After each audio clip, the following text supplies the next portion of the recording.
बहुत समय पहले की बात है जब मीनाक्षी अपने लिए एक टीचर की नौकरी ढूंढ रही थी। वो एक बहुत गरीब परिवार से थी और उसे नौकरी की सख्त जरूरत थी।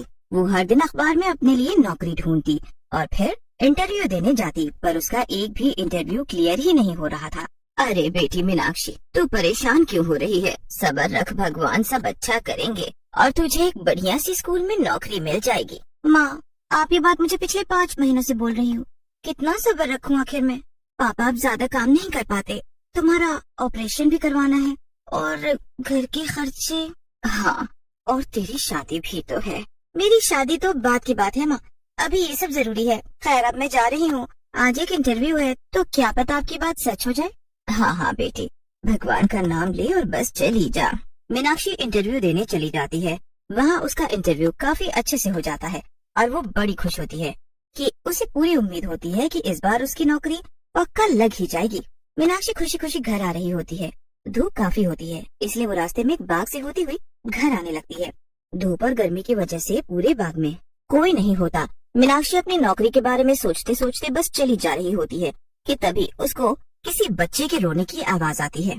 अरे, ये बच्चे के रोने की आवाज कहाँ से आ रही है? मीनाक्षी इधर उधर देखती है और आवाज देती है, पर आवाज देते ही वो रोने की आवाज आनी एकदम से बंद हो जाती है। मीनाक्षी को लगता है कि शायद उसका ये वहम है और वो फिर से आगे बढ़ती है, पर रोने की आवाज दोबारा आनी शुरू हो जाती है। अरे, कौन है यहाँ? आखिर कौन रो रहा है? इधर आओ मेरे पास। मीनाक्षी उस बच्चे को ढूंढने लगती है और फिर उसे पेड़ के पीछे किसी के कपड़े दिखते हैं। मीनाक्षी चुपके से आगे बढ़ जाती है तो वहाँ एक अजीब सी शक्ल की बच्ची बैठी होती है। मीनाक्षी तो उसे देखकर बहुत ही डर जाती है। कौन हो तुम? मेरा नाम तारा है। तुम कहाँ रहते हो और तुम्हारे माँ बाप कहाँ हैं? मैं ऊपर चंद्रमा से आई हूँ। मेरे माँ बाप पता नहीं कहाँ चले गए। हम लोग पृथ्वी देखने आए थे और फिर अचानक कुछ जानवर हमारे पीछे पड़ गए। उसके बाद हम सब अलग अलग हो गए। मैं कब से अपने माँ बाप को ढूंढ रही हूँ, पर वो मुझे नहीं मिल रहे। तुम ये सब जो बोल रही हो, क्या वो सच है? हम चंद्रमा पर रहने वाले लोग झूठ नहीं बोला करते। इतना कहकर तारा फिर रोना शुरू कर देती है और उसे रोते देख मीनाक्षी को उस पर तरस आ जाता है। मुझे बहुत भूख लगी है। अरे तुम रो मत और मेरे साथ मेरे घर चलो। तुम्हारे घर? हाँ हाँ, मेरे घर। जब तक तुम्हारे माँ बाप को हम ढूंढ नहीं लेते तब तक तुम मेरे साथ मेरे घर में रहना, पर हाँ, याद रहे किसी को पता न चले। ठीक है। तारा मीनाक्षी के साथ उसके घर चली जाती है और मीनाक्षी उसे अपने कमरे में छुपा देती है। थोड़ी देर बाद मीनाक्षी की माँ वहाँ मीनाक्षी को बुलाने आती है। मीनाक्षी, जल्दी आजा, मैंने खाना लगा दिया है। माँ, मेरी तबीयत कुछ ठीक नहीं लग रही, तो मुझे यही मेरे कमरे में खाना दे दो। अरे क्या हुआ तेरी तबीयत को? बस ऐसी थोड़ी थकावट है और कुछ भी नहीं खास माँ। मीनाक्षी की माँ उसे वहीं कमरे में खाना लेकर दे देती है। मीनाक्षी खाना लेकर जल्दी से अंदर से दरवाजा बंद कर लेती है। उसके बाद वो तारा को आवाज देती है। तारा मीनाक्षी के साथ बैठकर खाना खाती है। कुछ दिन ऐसे ही निकल जाते हैं। मीनाक्षी बड़े दिनों तक इंतजार करती है कि उसको जॉब के लिए कॉल आएगा, पर वहाँ से भी उसको मना कर दिया जाता है। मीनाक्षी बड़ी परेशान हो जाती है। उसको अब लगने लगता है कि वो कभी टीचर नहीं बन पाएगी और बस अपने माँ बाप पर एक बोझ बनकर रह जाएगी। अब मैं जीना नहीं चाहती, बहुत हो गया। मैं अपने माँ बाप पर अब और बोझ नहीं बनूंगी, मैं अपनी जान दे दूंगी। मीनाक्षी छत से कूद ही रही होती है कि तभी ऊपर से तारा के माँ बाप एक यंत्र में उसको ढूंढते हुए उसी छत से उड़ते हुए जा रहे होते हैं। तारा खिड़की से मीनाक्षी को छत से कूदते देख लेती है और वो जल्दी से छत पर उसे बचाने भागती है। तारा जैसे ही ऊपर जाती है, मीनाक्षी छत से कूद जाती है। तारा मीनाक्षी को देखकर बहुत तेज चिल्लाती है। चिल्लाने की आवाज सुनकर ऊपर से तारा के माँ बाप नीचे देखते हैं। वो जल्दी से अपना यंत्र छत पर उतारते हैं। तारा के माँ बाप नीचे जाकर देखते हैं तो मीनाक्षी मर चुकी होती है और चुड़ैल बन तारा और उसके माँ बाप मीनाक्षी को देख पा रहे होते हैं। तुमको ऐसा नहीं करना चाहिए था। मैंने इतनी पढ़ाई की और मैं टीचर नहीं बन सकी। क्या फायदा ऐसी पढ़ाई का? ऊपर से मैं अपने माँ बाप के ऊपर बोझ नहीं बन सकती थी। जो मैंने किया बिल्कुल ठीक किया। तो तुम क्यों ना अब हमारे साथ चलो, हमारी दुनिया में। मैं तुम्हारी दुनिया में? मतलब चंद्रमा पर? हाँ, चंद्रमा पर तुम चल सकती हो। ये बात सुनकर चुड़ैल बड़ी खुश हो जाती है और उनके साथ यंत्र में बैठकर चंद्रमा पर पहुंच जाती है। चंद्रमा पर जाकर चुड़ैल देखती है कि वहाँ एक अलग ही तरह की दुनिया है। चुड़ैल सबके साथ वहीं चंद्रमा पर हंसी खुशी रहने लगती है। फिर एक दिन चुड़ैल देखती है कि चंद्रमा पर बच्चों को कुछ नहीं आता। चुड़ैल को फिर अपने सपने के बारे में याद आता है। वो सोचती है कि क्यों ना वो चंद्रमा पर ही एक स्कूल खोल ले। वो इस बारे में सबके माँ बाप से बात करती है। सब चुड़ैल का आइडिया सुनकर बड़े खुश हो जाते हैं। चुड़ैल अगले ही दिन से अपना स्कूल खोल लेती है। अब उसका काम बच्चों को लेकर आना होता है, पर कोई भी बच्चे स्कूल में आकर पढ़ने को तैयार ही नहीं होता। अब मैं क्या करूं? कोई भी मेरे स्कूल में आना ही नहीं चाहता।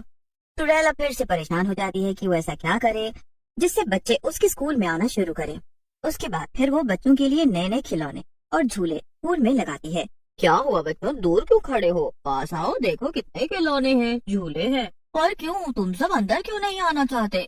कोई भी चुड़ैल की बात नहीं मानता और सब वहाँ से भाग जाते हैं। चुड़ैल उदास होकर बैठ जाती है। उसे कुछ समझ नहीं आ रहा होता कि अब वो करे तो क्या करे। स्कूल खोलने का मेरा सपना तो सपना ही रह गया, जो जीते जी पूरा नहीं हो सका और मरने के बाद भी, जो ना जीते जी पूरा हो सका और न मरने के बाद भी। तारा तभी वहाँ आ जाती है। चुड़ैल को ऐसे उदास देखकर उसे बहुत बुरा लगता है और वो उससे पूछती है, क्या हुआ, तुम इतनी उदास क्यों हो? बचपन से मेरा सपना था टीचर बनने का। जब जिंदा थी तब भी टीचर नहीं बन सकी और अब मर गई हूँ तब भी कोई बच्चा मुझसे पढ़ना नहीं चाहता। ऐसा तो बिल्कुल भी नहीं है, एक बच्चा तो है जो आपसे पढ़ना चाहता है। क्या सच में? कौन है वो? मैं। और कौन? इतना सुनते ही चुड़ैल मुस्कुरा देती है और फिर दोनों हंसने लगते हैं। इतना कहकर तारा वहाँ से निकल जाती। अगले दिन तारा सुबह सुबह स्कूल के लिए निकल पड़ती है। फिर उसे रास्ते में कुछ बच्चे दिखते हैं जो उससे पूछते हैं कि वो कहाँ जा रही है। तारा बड़ी ही खुश होकर बताती है कि वो स्कूल जा रही है। सब बच्चे तारा को स्कूल जाने से रोकते हैं और बोलते हैं कि वहाँ चुड़ैल उसे मार डालेगी। पर तारा किसी की भी बात सुने बिना खुशी खुशी स्कूल चली जाती है। अरे तारा, तुम आ गई? जी मैडम, मैं आ गई। चुड़ैल तारा को वहाँ देख बड़ी खुश होती है। आज उसका पढ़ाने का पहला दिन होता है और ये उसके लिए बहुत खुशी का मौका होता है। चुड़ैल की क्लास में बेशक एक ही बच्चा होता है, पर वो उसे मन लगाकर पढ़ाती है। तारा भी पूरा मन लगाकर पढ़ती है। उसे पहली बार इतनी नई नई और मजेदार बातें पता चलती हैं। चलो, आज हमने काफी पढ़ाई कर ली। जाते जाते चुड़ैल तारा को एक नई पेंसिल देती है जो बड़ी ही सुंदर होती है। तारा उसे लेकर बड़ी खुश होती है और उस पेंसिल को हाथ में पकड़कर मजे से घर जाने लगती है। रास्ते में तारा को फिर से वही बच्चे मिलते हैं। इसे पेंसिल कहते हैं, इससे हम कुछ भी लिख सकते हैं। क्या तुम हमें ये दिखा सकती हो? नहीं नहीं, बिल्कुल भी नहीं। ये तो मेरी मैडम ने मुझे दी है, क्योंकि मैंने अच्छे से पढ़ाई जो की है। मैं तुम्हें क्यों दूं? मतलब अगर हम भी अच्छी पढ़ाई करेंगे तो हमको भी पेंसिल मिल जाएगी। अगले दिन तारा खुशी खुशी वापस स्कूल जा रही होती है कि रास्ते में उसे और भी बच्चे मिल जाते हैं। सब बच्चे पेंसिल के लालच में स्कूल पहुंच जाते हैं। सबको देख चुड़ैल हैरान रह जाती है। सब बच्चे अपनी अपनी जगह बैठ जाते हैं और फिर चुड़ैल सबको पढ़ाना शुरू करती है। सब बच्चे पेंसिल के लालच में स्कूल पढ़ने जाते हैं, पर जब वो वहाँ बैठकर नई नई चीजें सीखते हैं तो उनको बड़ा ही मजा आने लगता है। उनको पता ही नहीं चलता कि कब स्कूल की छुट्टी भी हो गई।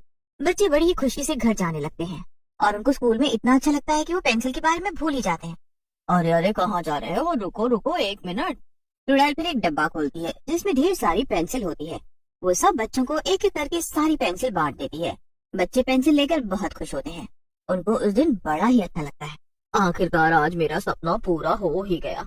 अपनी दुनिया में तो नहीं, लेकिन चंद्रमा पर आखिरकार मैंने अपना स्कूल खोल ही लिया।